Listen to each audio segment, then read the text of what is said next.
just a few months after, I'm still chasing these ghosts like that dude on Casper. Ben Frank, Andrew Jack, Tommy J, nigga try and stack these chips like Frito-Lay. Gotta get it, we the next to blow. And any nigga disrespect, he be the next to go. It's my life or no life till they bury me. I bet this gang shit be the death of me. All I know is hustle, all I know is win. All I know is hustle, all I know is get it in. All I know is hustle, all I know is win. All I know is hustle, all I know is get it in. All I know is hustle, all I know is win. All I know is hustle, all I know is get it in. All I know is hustle, all I know is win. All I know is hustle, all I know is get it in. Slum 1200 GGI mob shit, and I'm back. We're gonna be talking about another rapper that was deleted from the 90s, was deleted in the 90s. And he was doing this thing in the 90s too, and we're gonna be talking about Kilo G. This was a rapper that was signed to Cash Money in 92. So I'm gonna read what I came across on Kilo G.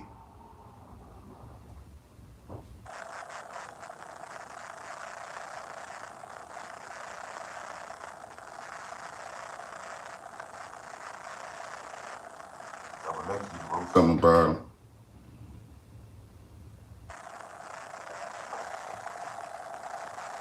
It's in 1997 Cash Money Records artist Robert L. Johnson Jr., better known as Kilo G, was shot and killed in his hometown in New Orleans, Seven Wall.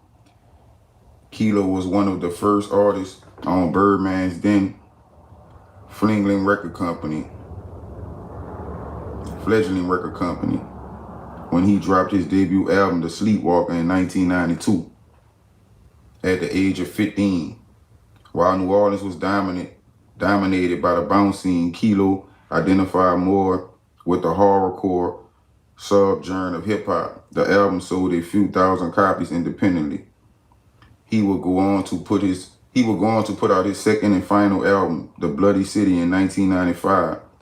The project featured signature Cash Money production from Manny Fresh and had a guest appearance from UGK and member Bun B and Pimp C, as well as label mates at the time Lil Slim, Miss T, and Tech Nine. The sophomore LP was marked improvement in both record sales and music quality for the then 17-year-old MC whose rap had clearly matured.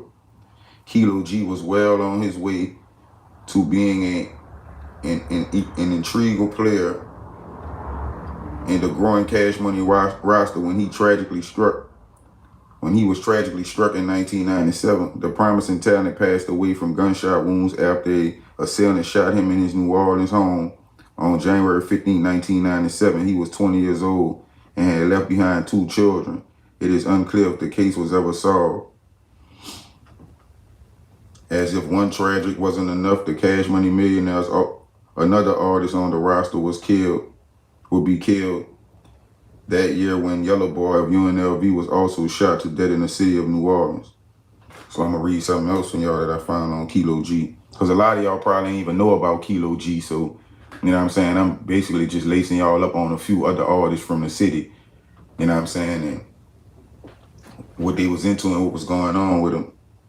Some of y'all probably have heard of Kilo G, but a lot of y'all probably haven't.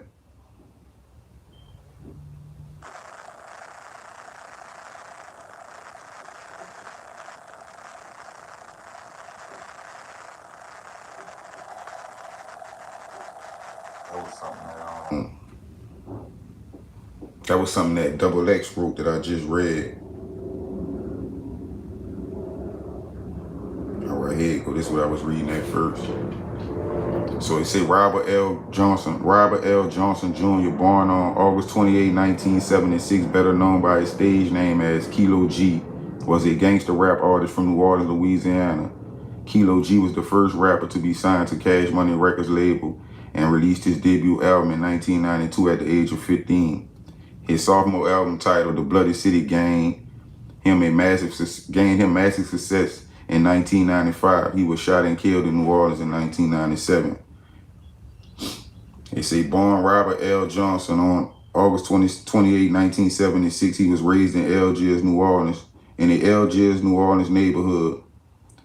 Which still in high school began to do music and come in contact with Cash Money, and came in contact with Cash Money, becoming their first signee, adopting the name Kilo G. Johnson recorded his debut album, The Sleepwalker, in 1992 on Cash Money when he was just 15. Unfortunately for Cash Money, it only sold a few thousand copies, though not bad for an unproven rapper whose distribution was limited to selling CDs out of the trunk. Shortly after its release, Cash Money teamed up with producer Manny Fresh in 1994. In April of 1995, Kilo G released the Bloody City album, featuring guest appearances by like-minded rappers like UGK's Bun B and Pimp C, as well as new Cash Money artists like Lil Slim, Miss T, Tech Nine. In the following year, he appeared on released by his label mates Miss T and UNLV. His growth as a rapper and Manny Fresh's groundbreaking production, a follow-up, could conceivably have been his best yet. On January 15, 1997, Kilo G was shot and killed in DeGaulle Manor. At the time, he was 20 years old and the father of 2 children. And DeGaulle Manor is where they shot the Black and Blue movie, and Jamie Foxx shot that Project X or something like that. But that's DeGaulle Manor. Back then it was real vicious. I had like one of my partners on Auntie stayed in there, and we used to have to go in there to go by his aunt house. They had an elevator up in there. I'm talking about, man, that reminded me so much of a project. Then you got to think about it. At this time, Christopher Holmes was popping and DeGaulle Manor. Just picture that in your head. You feel what I'm saying? Just picture all the beef that probably was going on through there and all type. But I'm talking about, man, they said DeGaulle Manor was some real treacherous spot. And they be talking about the Chris, how tore up the Chris was and how, it was back there. It sounded like a cakewalk compared to DeGaulle Manor, because DeGaulle Manor used to look like it was serious. Like, I'm talking about, that's like really like that was like a big old project to me. And it was considered as I won't say like a apartment complex, but that was a project. If you would have ever been in there when it was fully functional, you would say the same thing. Excuse me. Kilo G definitely played a big part in the beginning in the building of Cash Money. You know what I'm saying? Along with other artists that I'm going to speak on tonight as well. Because I be feeling like people don't give a lot of these artists their flowers. You know what I'm saying? The only thing people really know about Cash Money is Lil Wayne, and, like they know a little something about UNLV, but it really started off for them with the Hot Boys and stuff like that. And Cash Money had some talented artists before the Hot Boys even came around. Before any of that was even going on, they had a lot of talent. You know what I'm saying? And a lot of these artists paved the way for the Hot Boys and all the artists that came after them. Whoa, Perp, I see you, brother. Yeah, the Fisher was bad too. Shit, the Fisher still bad. But I wasn't really talking about a project. I was just comparing. I was just saying how DeGaulle Manor was probably worse than some of these projects, and it was considered an apartment complex. It wasn't considered a project. Christopher Holmes wasn't even considered a project, I don't think, but it was like a project. It was just a flat. You know what I'm saying? Like a 1-story project, I would say. But it looked like it had 2. I can't really remember because my grandma stayed right around the corner from it.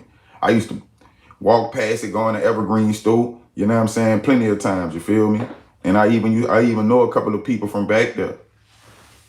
So I was around there when it still was like, yeah, because we moved around there. Like my grandmother moved around there in 06. I'm gonna say the beginning of 07, and the Chris still was there. Anybody know? If you know, you know. The Chris was still there in 07. Yeah, it was owned by Hano. Hano used to be through there, so it was like a project. Hano definitely owned that. But I don't think that they ran DeGaulle Manor. I'm gonna have to look into that. But that's crazy. G Slim and Kilo G was from the same area. G Slim was from DeGaulle Manor. I'm gonna say, well, they say G Slim was from the 7. I mean, Kilo G was from the 7 Ward.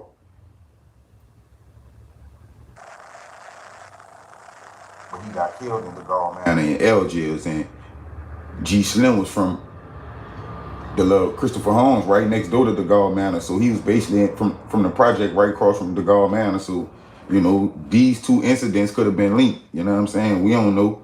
You feel what I'm saying? But it's just mighty funny how, it's just mighty crazy how G Slim get shot 2 blocks away from where Kilo G was killed. Because Maryland Wall is like 2 blocks from the Gall Manor. And literally right across the street from the Chris. So you put 2 and 2 together. You know what I'm saying? That ain't kind of like, you know, strange. The people from, well, I ain't even gonna say that because they was with 2 different labels. So I would be reaching with that, but that's crazy. Like the whole situation really is crazy. That 2 up and coming artists, like 2 probably would have been legends, because G Slim would be considered like a legend. You feel what I'm saying? But 2 up and coming legends were killed 2 blocks apart from each other.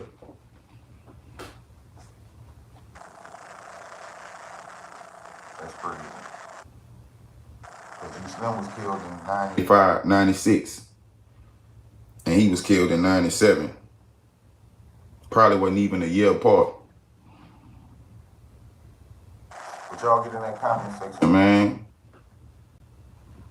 Yeah, bro, that is crazy, bro. But I'll be right back with something else for y'all. Y'all get in that comment section, hit that like button. Make sure the notifications turned on and tell a friend to subscribe. Slump 1200 GGR Mob shit. I'll be right back. I just hit my shooter, told him knock his head off. Leave him on the block. Yes, fuck the ops. Riding with the mob.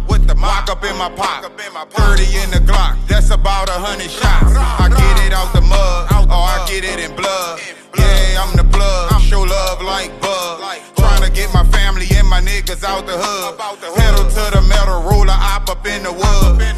Gang shit. I be on it like I'm sure. Smoking on that Manny Pacquiao, that be that good.